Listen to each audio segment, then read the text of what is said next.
اعوذ باللہ من الشیطان الرجیم بسم اللہ الرحمن الرحیم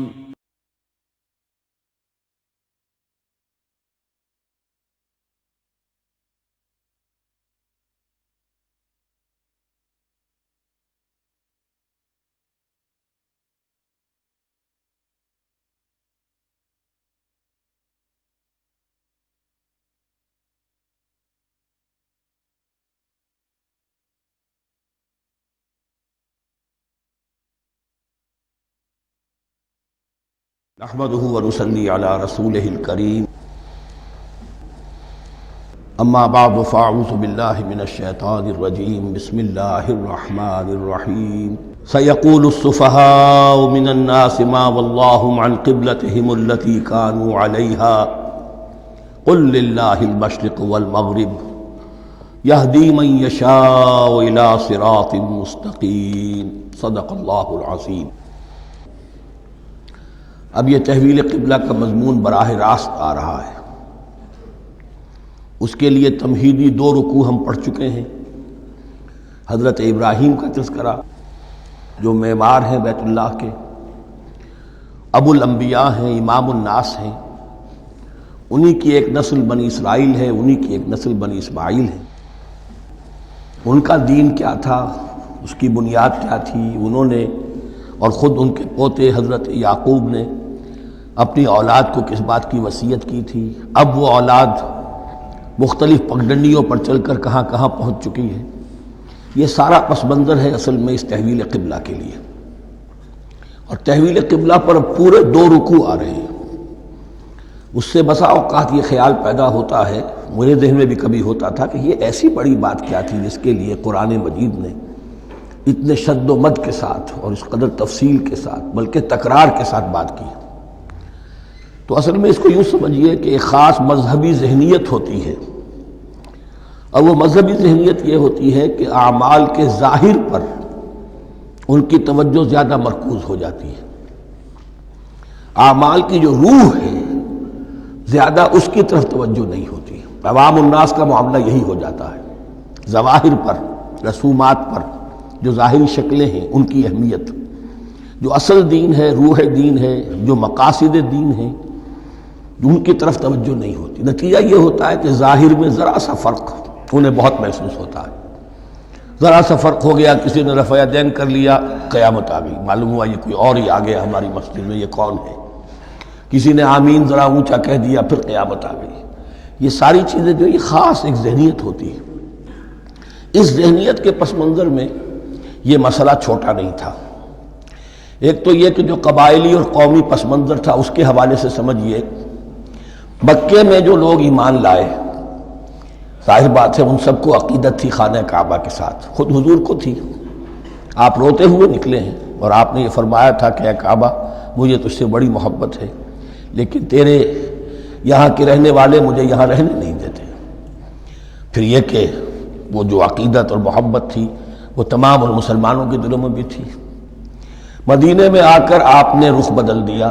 جب تک مکے میں تھے معلوم ہوتا ہے کہ حضور جب کھڑے ہوتے تھے نماز کے لیے تو آپ اس طرح کھڑے ہوتے تھے کہ بیک وقت استقبال قبلتین ہو جاتا تھا، یعنی جو جنوبی دیوار ہے ایک طرف وہ کونا ہے جس میں حجر اسود ہے، اور دوسری طرف وہ یمانی ہے، رکن یمانی جو یمن کی طرف ہے، جنوب کی طرف ہے۔ ادھر کوئی شخص کھڑا ہوگا اور وہیں پر انہی کے درمیان جو ہے جب طواف کیا جاتا ہے تو دعا مانگی جاتی ہے، ربنا آتنا فی الدنیا حسنۃ وفی الآخرۃ حسنۃ وقنا عذاب النار۔ باقی پورے طواف میں آپ جو چاہیں دعا مانگے، لیکن یہاں یہ دعا ہے خاص۔ اب اگر کوئی شخص ادھر کھڑا ہو کر نماز پڑھ رہا ہے تو کعبہ تو سامنے ہے ہی، ٹھیک سیت میں یروشلم بھی ہے۔ استقبال القبلتین، ایک ہی وقت میں 2 قبلوں کی طرف رخ ہو گیا۔ مدینہ میں آ کر معاملہ بدل گیا، مدینہ درمیان میں ہے، مکہ مکرمہ اس کے جنوب میں ہے اور یروشلم اس کے شمال میں ہے۔ اب جنوب کی طرف رخ کریں گے تو پیٹھ ہوگی یروشلم کی طرف، یروشلم کی طرف رخ کریں گے تو پیٹھ ہوگی کعبے کی طرف۔ اس میں امتحان ہو گیا ان لوگوں کا جو ایمان لائے تھے کہ آیا وہ محمد الرسول اللہ صلی اللہ علیہ وسلم کے فرمان کی پیروی کرتے ہیں یا اپنی پرانی عقیدتوں اور اپنی پرانی جو روایات ہیں ان کو زیادہ اہمیت دیتے ہیں۔ اللہ کا شکر ہے جو لوگ مکے سے آئے تھے ان کی اتنی تربیت ہو چکی تھی کہ ان میں سے کسی کے لیے کوئی مسئلہ پیدا نہیں ہوا۔ اقبال کا وہ مصرع پھر سنا رہا ہوں، بمصطفیٰ برساں خیش را کے دی ہماوست، اگر بہو نہ رسیدی تمام بولا بیست۔ حالانکہ قرآن مجید میں کہیں منقول نہیں ہے کہ اللہ نے حکم دیا تھا، ہو سکتا ہے اللہ نے حضور کو وحی خفی کے ذریعے سے حکم دیا ہو، لیکن وحی جلی میں کہیں نہیں ہے کہ آپ کو حکم دیا گیا ہو کہ اب یروشلم کی طرف رخ کر کے نماز پڑھیے۔ یہ امتحان ہو گیا کہ رسول کا اتباع کتنا کچھ ہے۔ اب جب یہ حکم آیا اب امتحان ہو گیا جو مدینے میں رہنے والے جو ایمان لائے تھے ان کا، اس لیے کہ یہاں یہودی بھی تھے، بعض ان میں سے ایمان لائے، عبداللہ ابن سلام رضی اللہ تعالیٰ عنہ تھے، ان کو علماء میں سے تھے، لیکن جو اور دوسرے لوگ تھے وہ بھی زیر اثر تھے یہود کے علماء کے، ان کے دل میں بھی یروشلم کی عظمت تھی۔ اب جب انہیں رخ کرنا پڑا تو یہ ان کے ایمان کا امتحان ہو گیا۔ تو یہ بڑا امتحان تھا اس میں کہ جو سب کے لیے مثبر تھا، اور مسلمانوں میں سے بعض لوگوں کے دلوں میں یہ خیال بھی پیدا ہوا ہوگا اگر اصل قبلہ یہ تھا تو ہم نے اب تک جو نمازیں پڑھی ہیں وہ تو پھر ہم نے غلط رخ پر پڑھی، ہماری اتنی سالوں کی کسی کو ایمان لائے ہوئے 10 برس ہو گئے، ہماری ان نمازوں کا کیا بنے گا؟ وہ نمازیں ضائع ہو گئیں تو نماز تو ایمان کا رکن رکین ہے، تو بڑی تشویش پیدا ہو گئی۔ اس کے ساتھ ہی ایک مسئلہ یہ پیدا ہوا سیاسی اعتبار سے کہ یہود اب تک تو یہ سمجھ رہے تھے کہ حضور نے اور مسلمانوں نے ہمارا قبلہ اختیار کر لیا ہے، تو گویا کہ ہمارے کیمپ فالوورز ہیں، ہمارا تو انہوں نے اتباع کیا ہے، لہذا ہمیں کوئی خاص اندیشہ نہیں ان کی طرف سے۔ لیکن اب جب قبلہ بدل گیا تو ان کے کان کھڑے ہو گئے کہ یہ تو پھر کوئی نئی اب ملت ہے اور نئی امت کی تشکیل ہو رہی ہے، لہذا ان کی طرف سے مخالفت جو تھی اس کے اندر شدت زیادہ پیدا ہو گئی۔ یہ سارے مضامین تھے کہ جو یہاں پر زیر بحث آ رہے ہیں۔ سَيَقُولُ السُّفَهَاءُ مِنَ النَّاسِ، بہت غیر معمولی ہے اس کا آغاز ہی اس آیت کا۔ ان قریب کہیں گے لوگوں میں سے احمق اور بے وقوف لوگ، ما وَاللَّهُ مَنْ قِبْلَتِهِمُ الَّتِي كَانُوا عَلَيْهَا، کس چیز نے پھیر دیا انہیں اس قبلے سے کہ جس پر یہ تھے، یعنی یہ 16 مہینے نماز پڑھی ہے بیت المقدس کی طرف رخ کر کے یروشلم کی طرف، اب کس چیز نے پھیر دیا انہیں؟ قُلْ لِلَّهِ الْمَشْرِقُ وَالْمَغْرِبُ، دیکھیے وہی الفاظ جو 14ویں رکوع میں آئے تھے جو تمہید بن رہے تھے، کہہ دیجئے کہ اللہ ہی کے لیے ہے مشرق اور مغرب۔ گویا کہ شمال اور جنوب، مشرق و مغرب، شمال و جنوب، محاورے میں مشرق و مغرب زیادہ استعمال ہوتا ہے، سب اللہ کے ہیں، اللہ کسی سمت میں محدود نہیں ہے۔ یہدی من یشاء الی صراط مستقیم، کو جس کو چاہتا ہے سیدھے راستے کی طرف ہدایت دے دیتا ہے۔ وَكَذَلِكَ جَعَلْنَاكُمْ، اب یہ خاص بات کہی جا رہی ہے، اے مسلمانوں تم اس تحویل قبلہ کو معمولی بات نہ سمجھو، یہ علامت ہے اس بات کی کہ اب تمہیں وہ حیثیت حاصل ہو گئی۔ وَكَذَلِكَ جَعَلْنَاكُمْ أُمَّةً وَسَطًا لِتَكُونُوا شُهَدَاءَ عَلَى النَّاسِ وَيَكُونَ الرَّسُولُ عَلَيْكُمْ شَهِيدًا، اب تمہارا فرض منصب یہ ہے کہ رسول نے جس دین کی گواہی تم پر دی ہے اپنے عمل سے، اپنے قول سے، اسی دین کی گواہی تمہیں دینی ہے اپنے قول سے اور اپنے عمل سے پوری نوع انسانی پر۔ اب تم لنک بن گئے ہو، اب تک نبوت کا سلسلہ جاری تھا، ایک نبی کی تعلیم ختم ہوئی، بگڑ گئی، تحریف ہو گئی، غائب ہو گئی، دوسرا نبی آ گیا، پھر کچھ تیسرا آ گیا، چلے آ رہے، لہذا ہر دور کے اندر اب وہ جو معاملہ تھا تسلسل کے ساتھ چل رہا تھا، اب یہاں نبوت ختم ہو رہی ہے محمد الرسول اللہ صلی اللہ علیہ وسلم پر، تو نوع انسانی تو ختم نہیں ہو رہی، ابھی قیامت تو نہیں آئی ہے، اب آگے لوگوں کو تبلیغ کرنا، ان تک دین پہنچانا، ان پر حجت قائم کرنا، ان کا احقاق حق اور ابطال باطل کا فریضہ سر انجام دینا، یہ کون کرے گا؟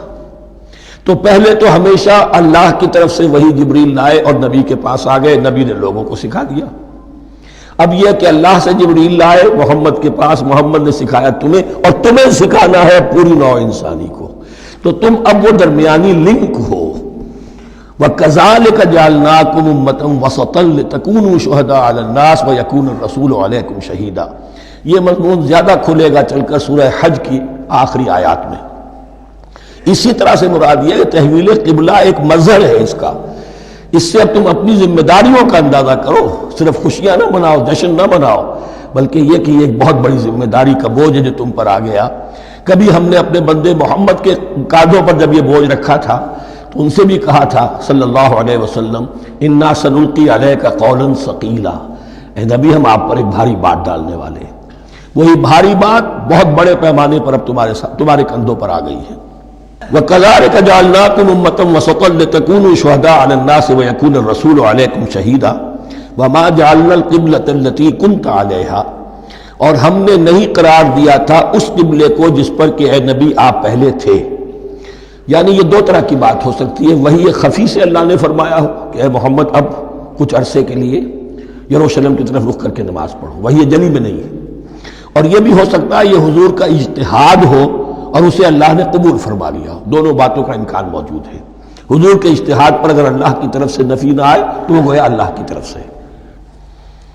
وَمَا جَعَلْنَا الْقِبْلَةَ الَّتِي كُنْتَ عَلَيْهَا إِلَّا لِنَعْلَمَ مَن يَتَّبِعُ الرَّسُولَ وَمِمَّن يَنقَلِبُ عَلَىٰ عَقِبَيْهِ، اور نہیں ٹھہرایا تھا ہم نے اس قبلے کو جس پر کہ آپ رہے ہیں مگر یہ جاننے کے لیے کہ کون ہے، یہ ظاہر کرنے کے لیے کہ کون ہے کہ جو اتباع کرتے ہیں رسول کا صلی اللہ علیہ وسلم، اور وہ کون ہے کہ جو اپنی ایڑیوں کے بل لوٹ جاتے ہیں۔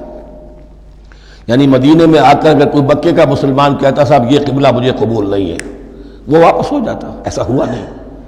اور اب جب مکے کی طرف رخ ہو گیا ہے تو کوئی انصار میں سے کوئی مدینے میں جو ایمان لائے ان میں سے کسی نے کہا کہ ٹھیک ہے جی ہمارا قبلہ وہ تھا، اب آپ نے اپنا قبلہ بدل دیا، آپ کا راستہ اور ہمارا راستہ اور، نہیں، وہ تمام کے تمام مسلمان ان آزمائشوں میں کامیاب ہوئے۔ وَإِن كَانَتْ لَكَبِيرَةً إِلَّا عَلَى الَّذِينَ هَدَى اللَّهُ، اور واقعہ یہ ہے یقیناً یہ بہت بڑی بات تھی۔ اس طرح قبلے کے اندر تبدیلی قبول کر لینا آسان بات نہیں ہوتی، بڑا حساس مسئلہ ہوتا ہے، مگر ان کے لیے کہ جن کو اللہ نے ہدایت دی۔ وَمَا كَانَ اللَّهُ لِيُضِيعَ إِيمَانَكُمْ، اور اللہ ہرگز تمہارے ایمان کو ضائع کرنے والا نہیں ہے۔ ایمان سے یہاں مراد نماز جو ہے الصلاۃ عماد الدین، وہ جو تشویش ہو گئی تھی کہ ہماری ان نمازوں کا کیا بنے گا جو ہم نے 16 مہینے پڑھی ہیں بیت المقدس کی طرف رخ کر کے۔ وَمَا كَانَ اللَّهُ لِيُضِيعَ إِيمَانَكُمْ، اس وقت وہ حکم تھا رسول کا، وہ اللہ کے ہاں مقبول ہے۔ اس وقت یہ حکم ہے جو تمہیں رسول کی معرفت مل رہا ہے، اب تم اس کی پیروی کرو۔ ان اللہ بالناس لرؤوف الرحیم، یقیناً اللہ تعالیٰ تو انسانوں کے حق میں بہت ہی شفیق ہے اور بہت ہی رحیم ہے۔ قد نرى تقلب وجهك في السماء، معلوم ہوتا ہے خود حضور کو انتظار تھا اس فیصلے کا، اور معلوم ہوتا ہے کہ آپ پر بھی شاخ گزر رہا تھا یہ وقفہ کہ جس میں نماز پڑھتے ہوئے پیٹھ ہو رہی تھی بیت اللہ کی طرف، تو آپ بار بار آپ کی نگاہیں آسمان کی طرف اٹھتی تھی کہ کب وحی آئے، کب جبرائیل حکم لے کر آئیں۔ قد نرى تقلب وجهك في السماء، اے نبی ہم نے آپ کے چہرے کا بار بار آسمان کی طرف اٹھنا دیکھ لیا ہے۔ فَلَنُوَلِّيَنَّكَ قِبْلَةً تَرْضَاهَا، اس آیت میں بڑی شفقت، بڑی محبت، بڑی عنایت ہے محمد الرسول اللہ صلی اللہ علیہ وسلم کے لیے اللہ کی طرف سے۔ تو ہم بدلے دیتے ہیں، پھیرے دیتے ہیں قبلہ جو آپ کو پسند ہے۔ ظاہر بات ہے کہ حضور کو جو محبت تھی اور جو بھی آپ کو ایک رشتہ قلبی تھا بیت اللہ کے ساتھ، فَلَنُوَلِّيَنَّكَ قِبْلَةً تَرْضَاهَا، ہم بدلے دیتے ہیں، بدل دیں گے قبلہ اسی طرف جو آپ کو پسند ہے۔ فَوَلِّ وَجْهَكَ شَطْرَ الْمَسْجِدِ الْحَرَامِ، تو بس اب پھیر دیجئے اپنے رخ کو مسجد حرام کے رخ پر۔ وَحَيْثُ مَا كُنْتُمْ، اور مسلمانوں جہاں کہیں بھی تم ہو، مدینے میں ہو یا کہیں اور ہو، مغرب میں ہو، شمال میں ہو، جنوب میں ہو، کہیں ہو، فَوَلُّوا وُجُوهَكُمْ شَطْرَهُ، تو اپنا چہرہ نماز میں اسی کے رخ پر پھیرو۔ وَإِنَّ الَّذِينَ أُوتُوا الْكِتَابَ لَيَعْلَمُونَ أَنَّهُ الْحَقُّ مِنْ رَبِّهِمْ، اور جن لوگوں کو کتاب دی گئی تھی وہ جانتے ہیں کہ یہ حق ہے ان کے پروردگار کی طرف سے۔ تورات میں بھی یہ مذکور تھا کہ اصل قبلہ ابراہیمی وہی تھا، اس لیے کہ یروشلم تو تعمیر کیا ہے حضرت ابراہیم سے کوئی 1000 سال کے بعد حضرت سلیمان نے۔ یہ جو بھی ہیکل سلیمانی ہے کم سے کم 1000 برس کا فصل ہے حضرت ابراہیم میں حضرت سلیمان میں۔ تو حضرت ابراہیم کا قبلہ کون سا تھا؟ تو وہ بھی مولانا امین احسن اصلاحی صاحب نے اردو میں ترجمہ کیا ہے مولانا حمید الدین فراہی کی کتاب کا، اور وہ بہت اہم ہے اس موضوع کو سمجھنے کے لیے۔ بہت سے مسلمان مفسرین نے بھی اس میں ٹھوکر کھائی ہے۔ ان الذین اوتوا الکتاب لیعلمون انہ الحق من ربہم وما اللہ بغافل عما یعملون، اور اللہ غافل نہیں ہے اس سے کہ جو وہ کر رہے ہیں۔ وَلَئِنْ أَتَيْتَ الَّذِينَ أُوتُوا الْكِتَابَ بِكُلِّ آیَةٍ مَا تَبِعُوا قِبْلَتَكَ، اے نبی آپ ان اہل کتاب کو اگر تمام دلائل بھی دے دیں گے، تمام نشانیاں بھی دکھا دیں گے، تب بھی یہ آپ کے قبلے کی پیروی نہیں کریں گے۔ وَمَا أَنْتَ بِتَابِعٍ قِبْلَتَهُمْ، اور نہ ہی اب آپ پیروی کرنے والے ہیں ان کے قبلے کی، یہ تو لکم دینکم ولی دین والا معاملہ ہو گیا۔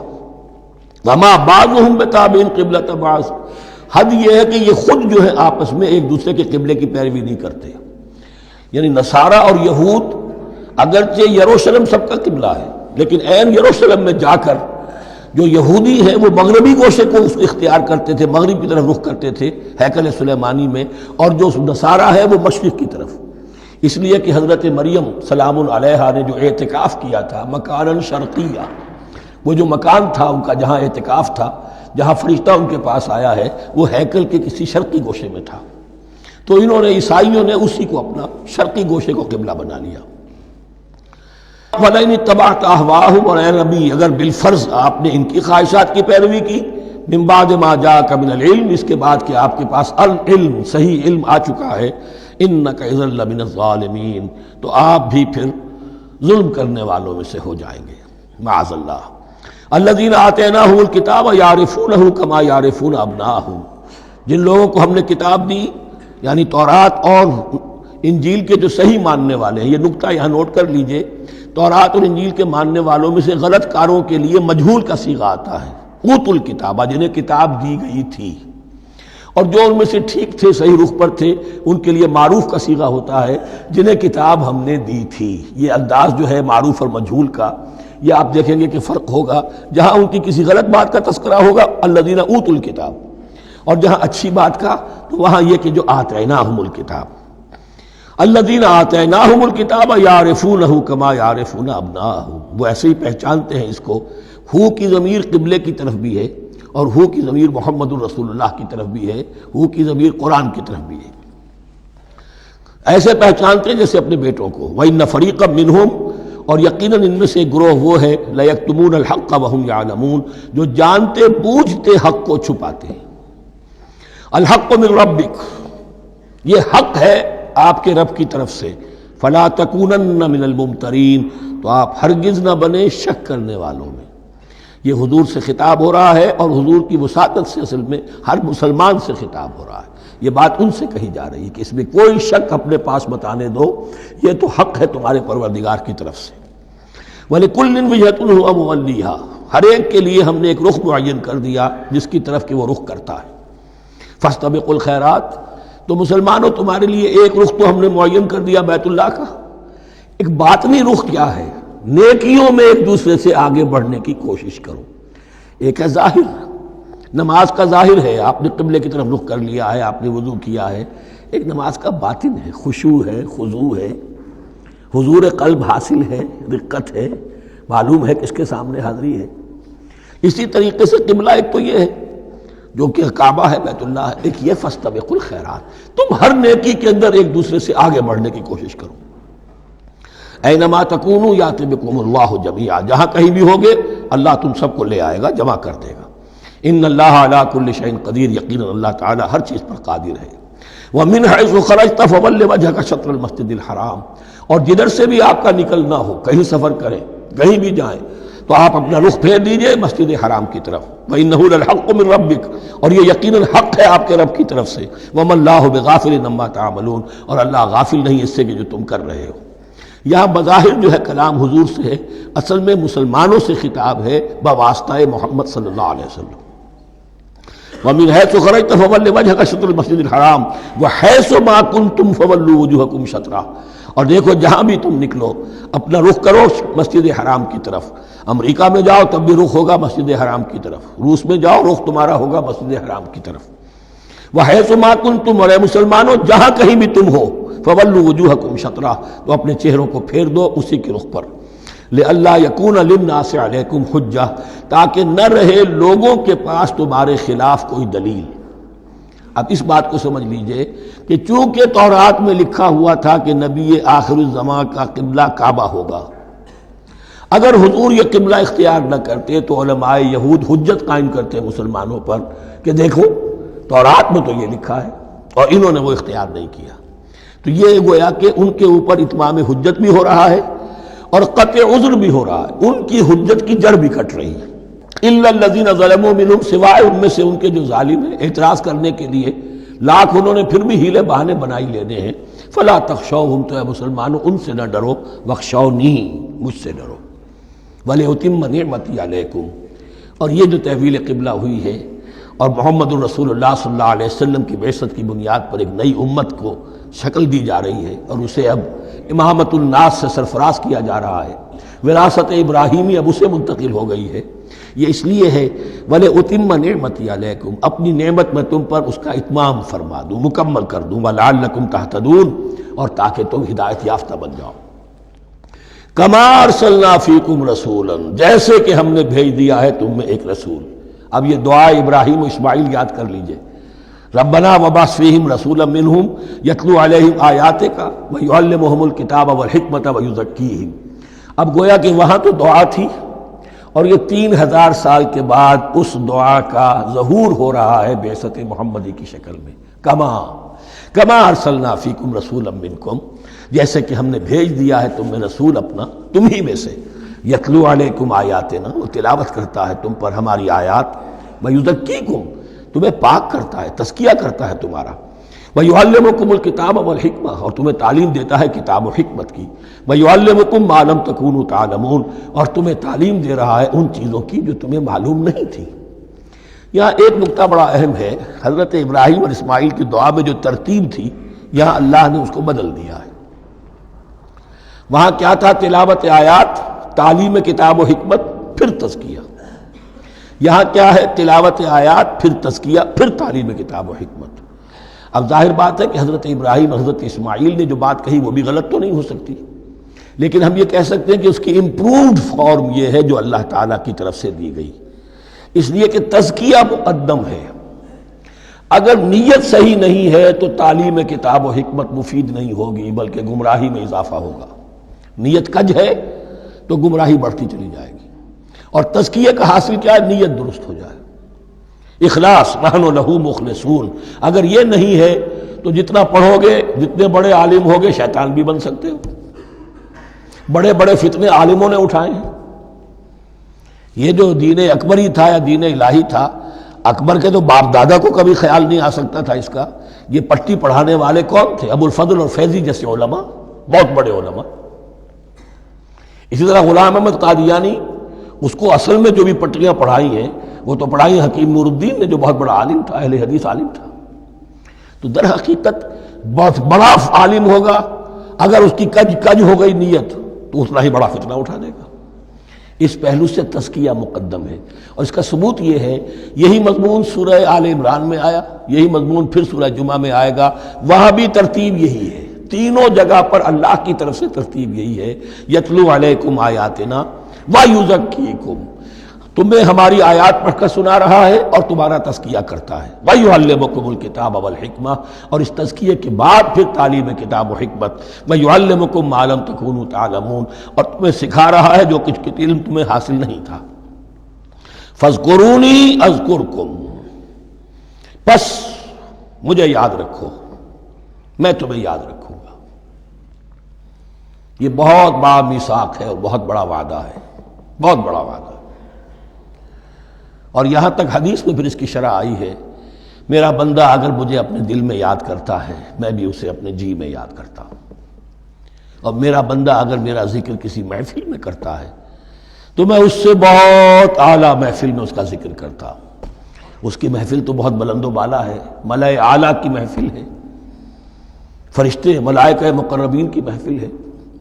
خدا خود میر محفل بود اندر لامکا خسرو، محمد شمع محفل بود شب جائے کہ من بودم. اب خسرو کس عالم میں تھے جب یہ شعر کہہ گئے ہیں؟ تو بہرحال ہے تو صحیح، ایک محفل تو ہے. میں اس سے بڑی بہتر محفل میں ان کا تذکرہ کرتا ہوں.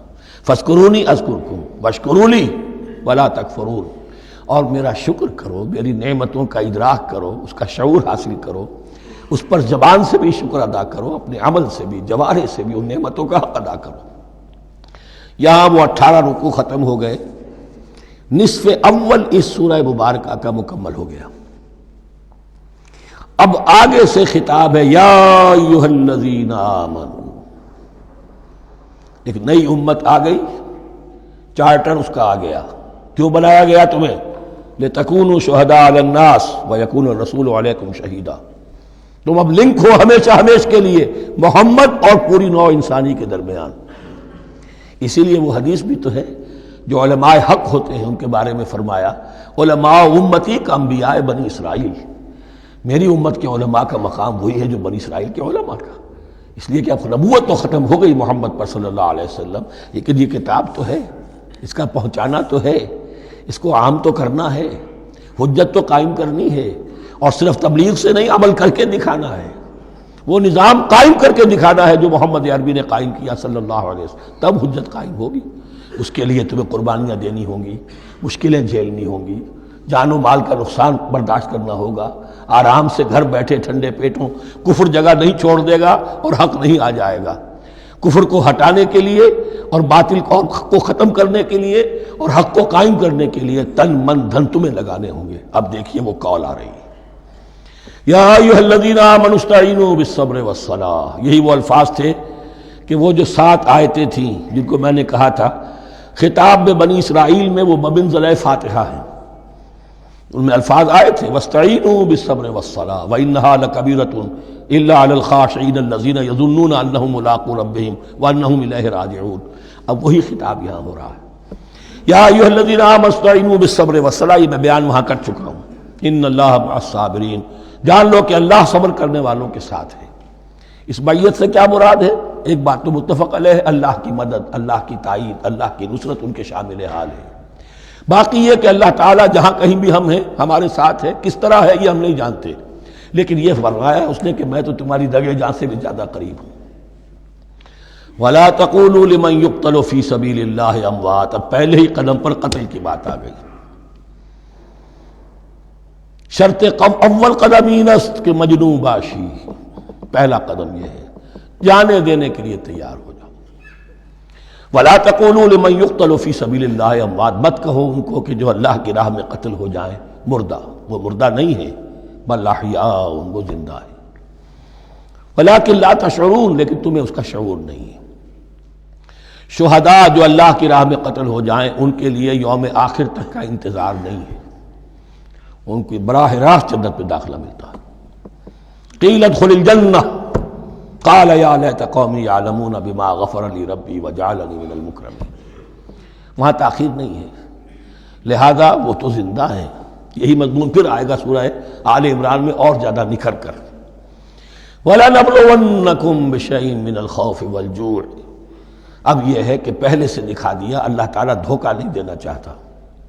دیکھ لو جس راہ میں قدم رکھا ہے اب آزمائشیں آئیں گی، تکلیفیں آئیں گی، رشتہ دار ناراض ہوں گے، بیوی شوہر سے لڑے گی، شوہر بیوی سے لڑے گا، اولاد والدین سے جدا ہوگی، یہ سب کچھ ہوگا، فساد ہوگا، فتور ہوگا، تصادم ہوگا، جان و مال کا نقصان ہوگا۔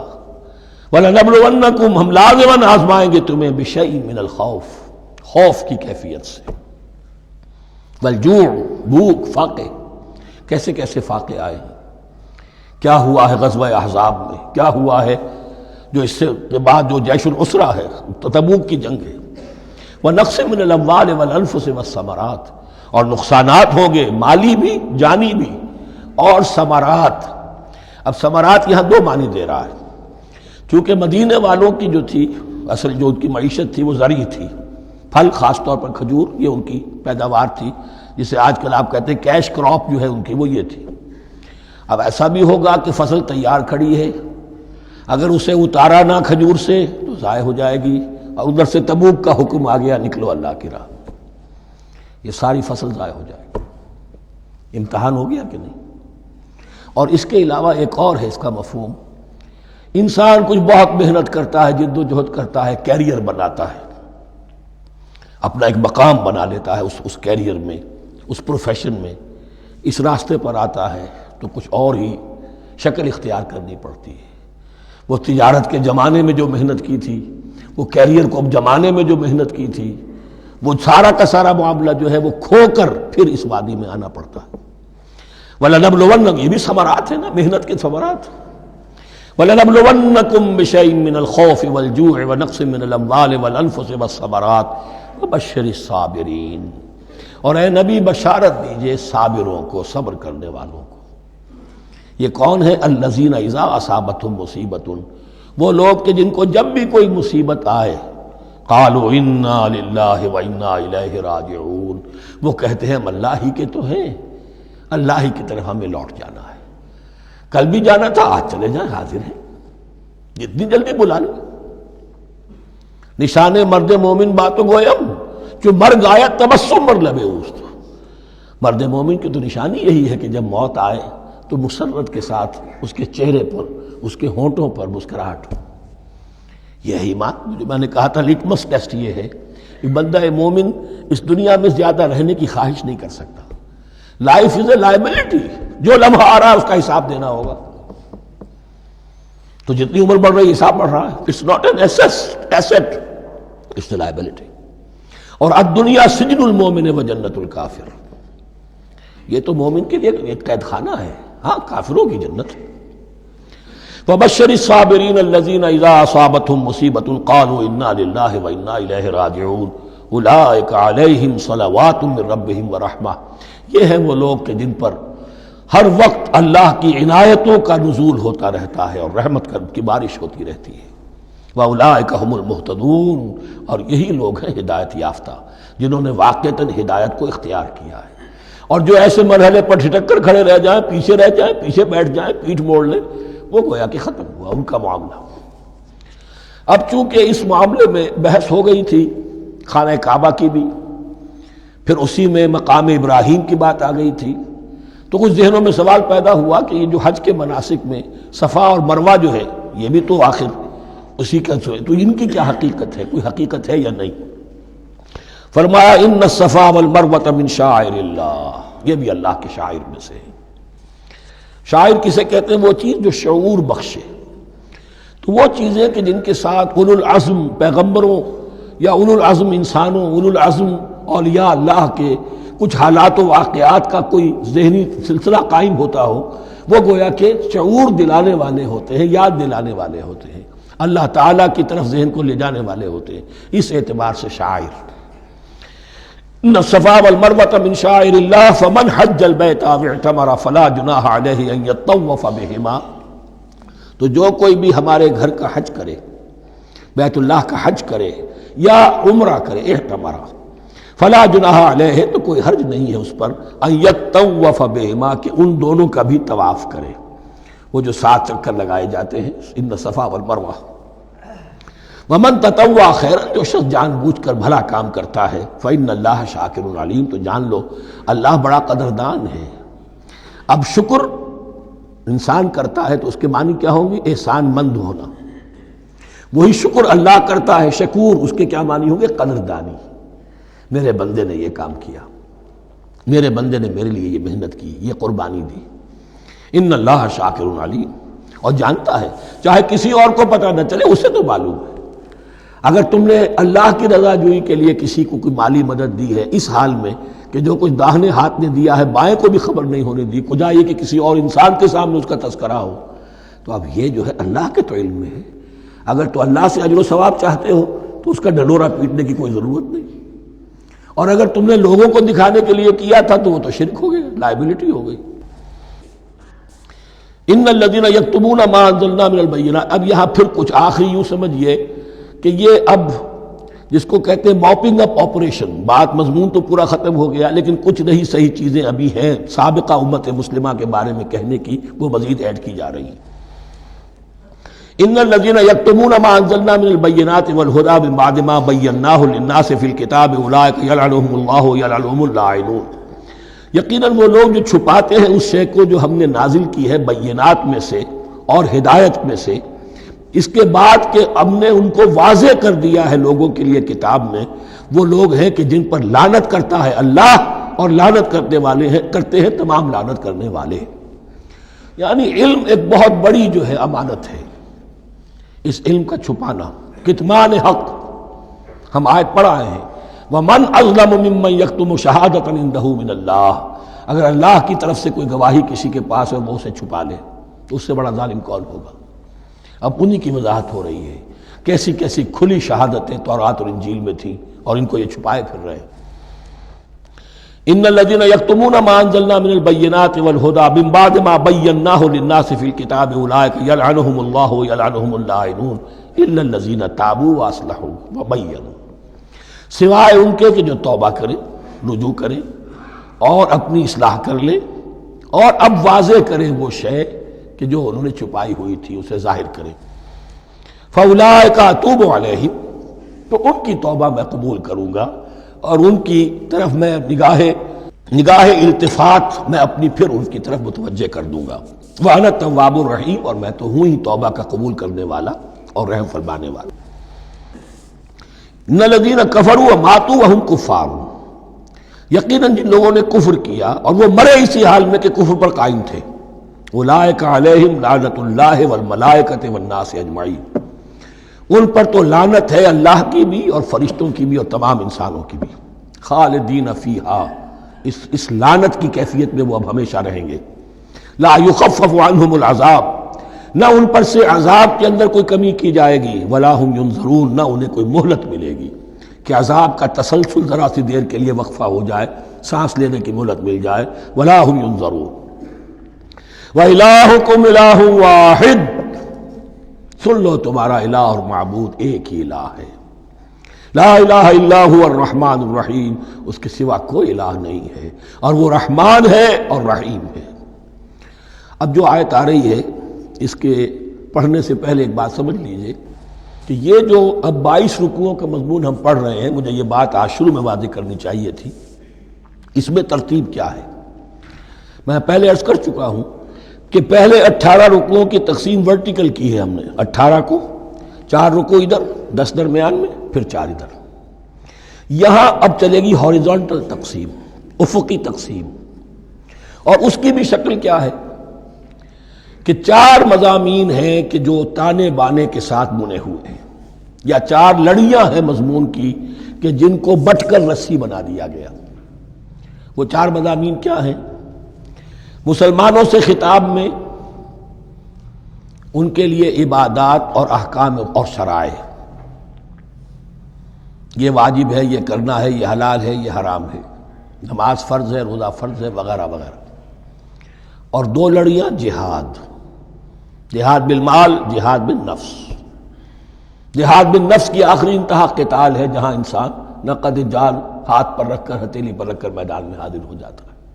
جو جنگ میں گیا اس نے اپنے آپ کو موت کے لیے پیش کر دیا، بچ کر آ جائے تو بونس ہے۔ اس اعتبار سے یہ 4 جڑیں۔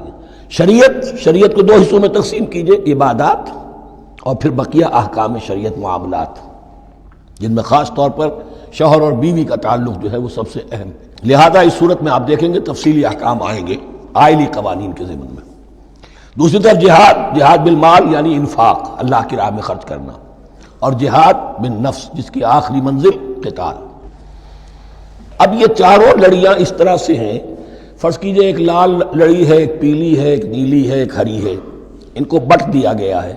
جب ایک طرف سے دیکھیں گے تو کٹا پھٹا نظر آئے گا، رنگ لال نظر آیا، پھر پیلا نظر آیا، پھر نیلا نظر آیا، پھر ہرا، پھر لال، پھر نیلا، پھر پیلا، پھر ہرا۔ تو ایسا معلوم ہوگا جیسے کٹے پھٹے ہیں مضامین۔ لڑیاں کھول دیجئے، معلوم ہوگا ایک لڑی وہ بھی بڑی مسلسل ہے، جہاد بالمال کی، ایک لڑی ہے جہاد بالنفس یعنی قتال کی، ایک لڑی ہے جو عبادات کی، ایک لڑی ہے معاملات کی اور شریعت کے احکام کی۔ یہ 4 لڑیاں، اور یہ تانے بانے کی طرح بنی ہوئی ہیں، لیکن اسی بنتی میں بہت بڑے حسین پھول موجود ہیں۔ طویل آیات عظیم ترین آیات قرآن مجید کی، ان میں سے اب ایک آیت یہاں آ رہی ہے، اس کو میں نے عنوان دیا ہے آیت الآیات۔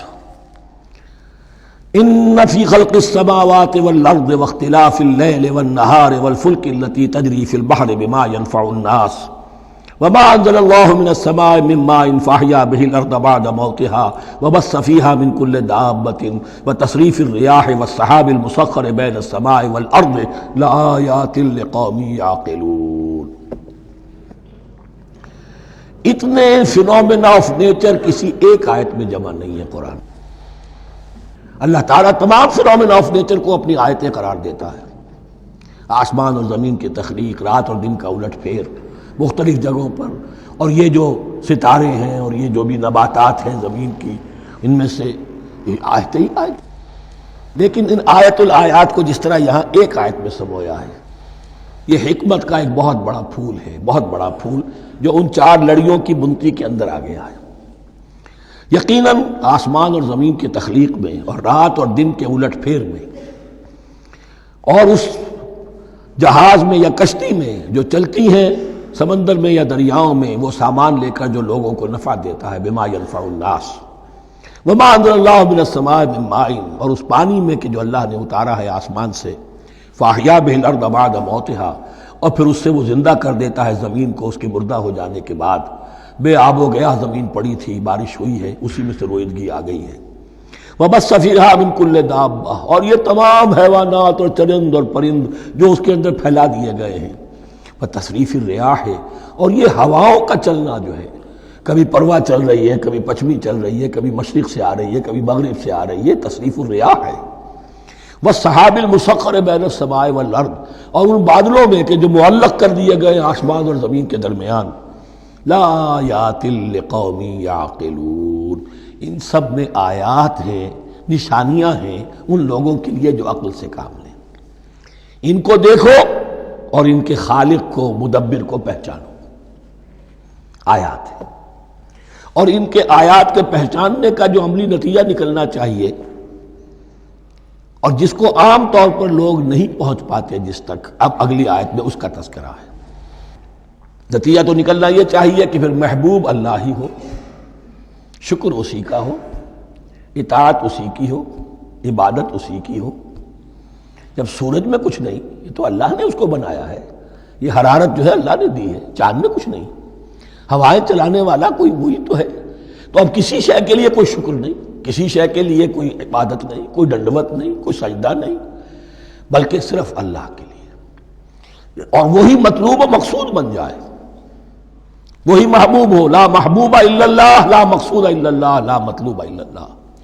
جن لوگوں کی یہاں تک رسائی نہیں ہو جاتی، وہ لوگ کسی اور شے کو اپنا محبوب و مطلوب بنا کر اس کی پرستی شروع کر دیتے ہیں. خدا تک نہیں پہنچے، اپنے نفسی کو معبود بنا لیا، جو یہ کہے کر رہے، معبود تو ہو گیا. ارأیت من اتخذ الہہ ہواہ، اپنے قوم کو معبود بنا لیا، قوم کی برتری کے لیے اور قوم کی سربلندی کے لیے جانے بھی دے رہے، وطن کو معبود بنا لیا. اس حقیقت کو علامہ اقبال نے سمجھا ہے. اس دور کا سب سے بڑا بت وطن ہے. اس دور میں میں اور ہے، جام اور ہے، جم اور، ساقی نے بنا کی روش لطف و ستم اور، تہذیب کے آزر نے ترشوائے صنم اور، مسلم نے بھی تعمیر کیا اپنا حرم اور. ان تازہ خداؤں میں بڑا سب سے وطن ہے، جو پیرہن اس کا ہے وہ مذہب کا کفن ہے. نیشنلزم، ٹیریٹوریل، وطنی قومیت، وطن کی جے، یہ معبود بنائے بیٹھے. تو اب یہاں سنیے، ومن الناس، اور لوگوں میں سے کچھ ایسے بھی ہیں، من یتخذ من دون اللہ اندادا، جو اللہ کو چھوڑ کر کچھ اور چیزوں کو اس کا مد مقابل بنا دیتے ہیں.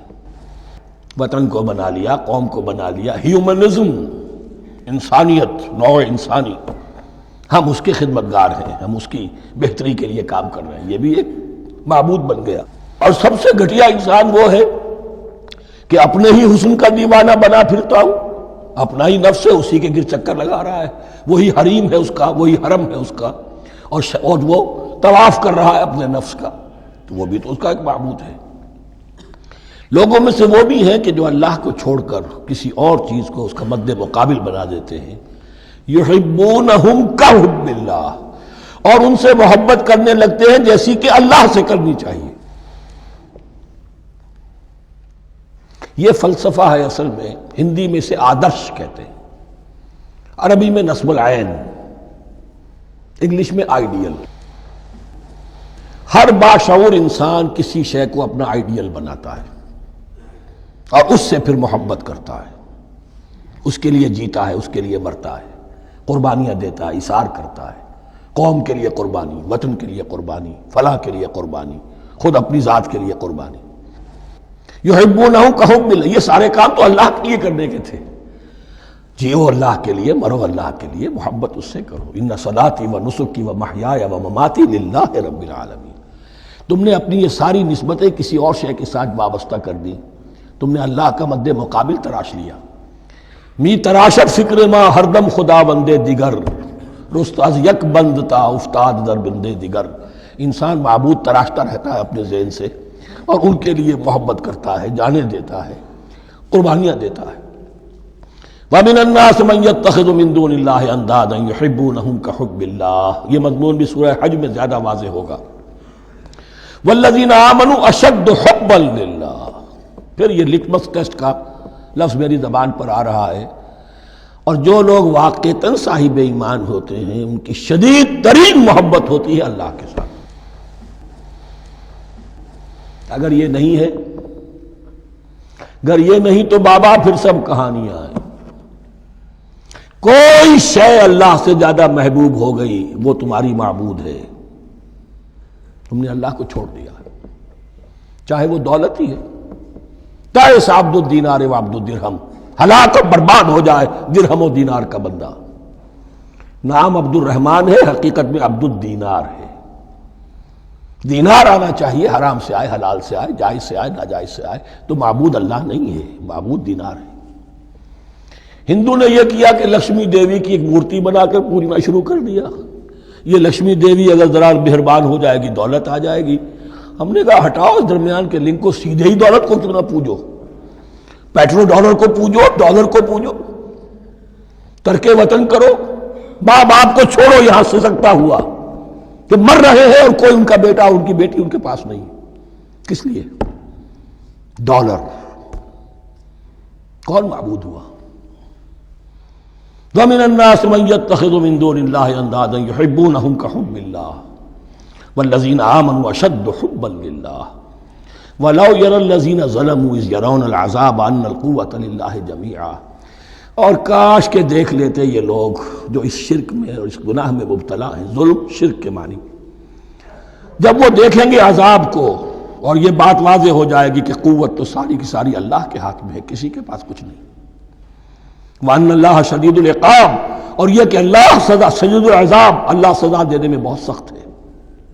اس وقت آنکھ کھلے گی تو فائدہ کیا ہوگا؟ اب آنکھ کھلے تو فائدہ ہے۔ استبرأ الذین اتبعوا من الذین اتبعوا، اب انسانی معاشرے کے اندر یہ ہوتا ہے، کچھ لوگ ہوتے ہیں لیڈر لوگ جو اپنے پیچھے لوگوں کو لگا لیتے ہیں، چاہے ڈیماگوگز ہوں، چاہے مذہبی جو ہے وہ مسندوں کے والی ہوں، اپنے پیچھے لگاتے ہیں، اور ان کے پیچھے لگنے والے جو ہیں وہ یہ سمجھتے ہوئے ان کی عزت بھی ہے، ان کا احترام بھی ہے، ان کے نیچے دبے بھی ہوئے، ان کا پیچھے پیچھے چلتے ہیں۔ قیامت کے دن وہ تبرہ کریں گے، ان تم نے ہمیں مروایا، ہم تمہاری پیروی کرتے رہے، ہم نے سمجھا تم جو کہہ رہے وہ ٹھیک ہے، ہم نے تمہیں اپنا لیڈر مانا۔ اب وہ اعلان برات کریں گے، اللہ ہمارا ان سے کوئی تعلق نہیں۔ استبرأ الذین اتبعوا، اور اس کے جواب میں پھر وہ کریں گے ہمارا تم سے کوئی تعلق نہیں۔ اس روز کے جن لوگوں کا اتباع کیا گیا تھا دنیا میں، لیڈر لوگ، وہ ان لوگوں سے جنہوں نے پیروی کی تھی ان سے تبرہ کریں گے۔ وَرَأَوُا الْعَذَابَ وَتَقَطَّعَتْ بِهِمُ الْأَسْبَابُ، اور وہ دیکھ لیں گے عذاب کو، نگاہوں کے سامنے جہنم آ جائے گی اور تمام رشتے منقطع ہو جائیں گے۔ یوم یفر المرء من اخیہ وامہ وابیہ وصاحبتہ وبنیہ لکل امرئ منہم یومئذ شأن یغنیہ یود المجرم لو یفتدی من عذاب یومئذ ببنیہ وصاحبتہ واخیہ وفصیلتہ التی تؤویہ ومن فی الارض جمیعا ثم ینجیہ۔ ہر انسان چاہے گا میرے باپ کو، بیٹے کو، بھائی کو، ماں کو، بیوی کو، اولاد کو، تمام انسانوں کو چھوڑ دو جہنم میں، خدا کے لیے کسی طرح مجھے بچا لو۔ تقطعت بہم الاسباب، سارے رشتے منقطع ہو جائیں گے، جن رشتوں کی وجہ سے حرام کو حلال اور حلال کو حرام کر رہے ہو، جن کی دلجوئی کے لیے حرام کی کمائی کرتے ہو، جن کی دلجوئی کے لیے دین کے راستے سے آگے نہیں بڑھ رہے ہو، دین کے راستے میں بیوی ناراض نہ ہو جائے، گھر والے ناراض نہ ہو جائیں. بتقطعت بہم الاسباب، یہ سارے رشتے یہیں تک کے لیے ختم ہو جائیں. وقال الذین اتبعوا، اور جو ان کے پیروکار تھے وہ کہیں گے لو ان لنا کرۃ، اگر کہیں ہمیں دنیا میں لوٹنا نصیب ہو جائے، فنتبرأ منہم کما تبرؤوا منا، تو ہم بھی ان سے اسی طرح برات کریں گے جیسے آج یہ ہم سے برات کر رہے ہیں. کذالک یریہم اللہ اعمالہم حسرات علیہم، اس طرح اللہ ان کو دکھائے گا ان کے اعمال حسرتیں بن جائیں گے. کاش کہ ہم نے سمجھا ہوتا، کاش کہ ہم نے ان کی پیروی نہ کی ہوتی، کاش کہ ہم نے ان کو اپنا لیڈر اور اپنا ہادی اور رہنما نہ مانا ہوتا. وما ہم بخارجین من النار، لیکن وہ اب آگ سے نکلنے والے نہیں ہوں گے. یا ایھا الناس کلوا مما فی الارض حلالا طیبا ولا تتبعوا خطوات الشیطان انہ لکم عدو مبین.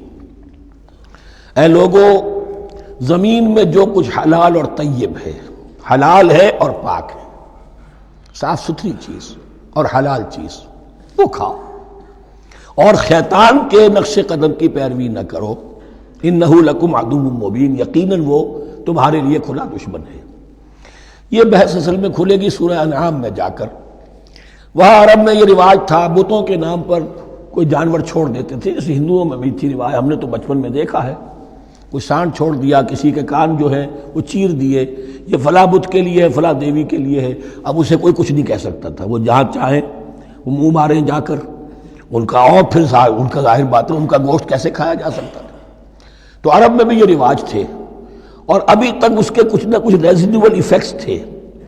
آباء و اجداد کی جو رسمیں چلی آ رہی ہوں وہ آسانی سے جو ہے وہ چھوٹتی نہیں ہیں، کچھ نہ کچھ اثرات رہتے ہیں، جیسے آج تک ہمارے ہاں ہندوانہ اثرات موجود ہیں. تو ایسے لوگوں سے کہا جا رہا ہے کہ یہ تمام حرمتیں جو تمہارے ان لوگوں نے مشرکین نے بنا لی تھی، یہ جانور حرام، یہ جانور حرام ہو گیا، اسے فلاں کے نام پر نامزد کیا ہے، اس اونٹ کی جو ہے اتنی اونٹنیوں کے ساتھ جفتی ہو چکی ہے، اب بس اس کو خالی کر دو، چھوڑ دو، نہ اس کے اوپر سواری کی جائے گی اور نہ اس کا گوشت کھایا جائے گا. یہ کوئی نہیں ہے، جو چیز حلال ہے اصلاً اور طیب ہے کھاؤ. انما یامرکم بالسوء والفحشاء، یقیناً شیطان تمہیں حکم دیتا ہے بدی کا اور بے حیائی کا. وان تقولوا علی اللہ ما لا تعلمون، اور اس کا کہ تم کہو اللہ کی طرف نسبت کر کے جو تم جانتے نہیں ہو، کہ اللہ نے حرام کیا. بھائی تمہیں کہاں معلوم؟ کوئی دلیل لاؤ، کسی کتاب میں دکھاؤ کہ اللہ نے یہ چیز حرام کر دی. وَإِذَا قِيلَ لَهُمُ اتَّبِعُوا مَا أَنزَلَ اللَّهُ قَالُوا بَلْ نَتَّبِعُ مَا أَلْفَيْنَا عَلَيْهِ آبَاءَنَا، اور جب ان سے کہا جاتا ہے اتباع کرو اس کی جو اللہ نے نازل کیا ہے، قالوا، وہ کہتے ہیں بل نتبع ما الفینا علیہ آباءنا، ہم تو پیروی کریں گے اس کی جس پر ہم نے پایا اپنے آباء و اجداد کو. اب لو کان آباؤہم لا یعقلون شیئا ولا یہتدون، کیا وہ اپنے آباء و اجداد ہی کی پیروی کرتے رہیں گے، خواہ ان کے آباء و اجداد نہ کسی بات کو سمجھ پائے ہوں نہ ہدایت یافتہ ہوئے. میں نے عرض کر دیا تھا کہ سورہ بقرہ میں جہاں دعوت تیسرے رکوع کی پہلی آیت شروع ہوئی، یا ایھا الناس اعبدوا ربکم الذی خلقکم والذین من قبلکم لعلکم تعقلون، وہ بھی تو مخلوق تھے جیسے تم مخلوق ہو، تم سے خطا ہو سکتی ہے، ان سے بھی ہوئی، تم غلطی کر سکتے ہو، انہوں نے بھی کی. ومثل الذین کفروا کمثل الذی ینطق بما لا یسمع الا دعاء ونداء. یہاں ذرا تمثیل کے اندر ایک پیچیدگی ہے کہ بظاہر ترجمہ تو یہ ہوگا کہ مثال ان لوگوں کی جنہوں نے کفر کیا اس شخص کی سی ہے جو پکار رہا ہے ایسی چیز کو جو نہ سنتا ہے نہ سمجھتا ہے. ہاں یہ پتہ چلتا ہے کہ کچھ پکار رہا ہے، جانور ہوتے ہیں انہیں اور کیا سمجھ میں آتا ہے. تو یہاں پہ اصل میں تمثیل میں مراد یہ ہے کہ حضور صلی اللہ علیہ وسلم اور مسلمان ان لوگوں کو جو سمجھانے کی کوشش کر رہے ہیں ان میں سے کچھ ایسے بھی ہیں کہ جو کچھ نہیں سمجھتے. دعا اور ندا تو ہے، صم بکم عمی فہم لا یعقلون، لیکن وہ بہرے بھی ہیں، گونگے بھی ہیں، اندھے بھی ہیں، وہ عقل سے کام نہیں لیتے. یا ایھا الذین آمنوا کلوا من طیبات ما رزقناکم، اے اہل ایمان کھاؤ ان تمام پاکیزہ چیزوں میں سے جو ہم نے تمہیں دی ہیں. واشکروا للہ، اللہ کا شکر ادا کرو، ان کنتم ایاہ تعبدون، اگر تم واقعتاً اسی کی عبادت کرنے والے ہو. جیسا کہ میں نے عرض کیا سورہ الانعام میں یہ ساری چیزیں آئیں گی اور تفصیل سے. انما حرم علیکم المیتۃ والدم ولحم الخنزیر وما اہل بہ لغیر اللہ. بنیادی طور پر اللہ تعالیٰ نے وہ کھانے کے جو اہل عرب میں اس وقت رائج تھے ان میں سے 4 چیزوں کی حرمت کا اعلان کیا ہے بار بار. مکی صورتوں میں بار بار ہوا ہے اور یہاں پھر یہ مدنی صورت کے اندر گویا کہ آخری بار. انما حرم علیکم المیتۃ، اللہ نے تم پر حرام کیا مردار کو، جو اپنی آپ موت مر گیا، ذبح نہیں کیا گیا، والدم، اور خون حرام ہے، نجس ہے۔ اسی لیے جو ذبح کرنے کا ہمارا طریقہ ہے وہ یہ ہے کہ صرف گردن کو کاٹا جائے تاکہ اس میں شریانے وغیرہ کٹ جائے اور اکثر جو ہے خون جسم کا نکل جائے۔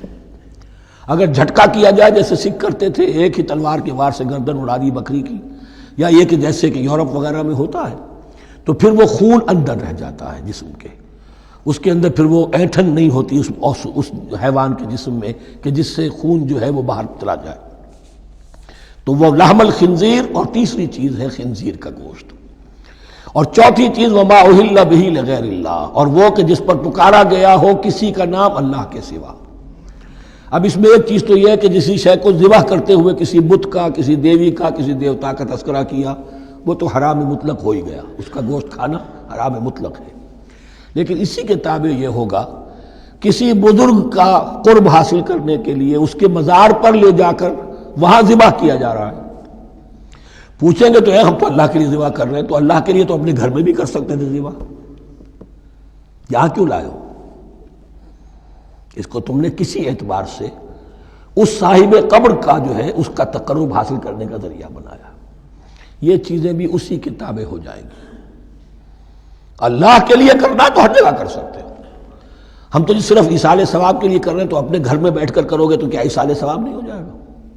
ٹھیک ہے اللہ، ہم یہ خرچ کر رہے ہیں، ہم نے یہ جانور ذبح کیا ہے تیرے لیے، اس کا ثواب جو ہے فلاں کو پہنچا دے۔ یہ ہے چار چیزیں بنیادی طور پر۔ فمن اضطر غیر باغ ولا عاد، ان میں بھی ایک رعایت ہے، اگر کوئی مضطر ہو گیا ہے، مجبور ہو گیا ہے، جان نکل رہی ہے اور کوئی شے کھانے کو نہیں، لیکن دو شرطیں پوری ہو، غیر باغ ولا عاد، وہ اس حرام کی طرف رغبت نہ رکھتا ہو، اور نہ جو ناگزیر حد ہے جان بچانے کی اس سے آگے بڑھے۔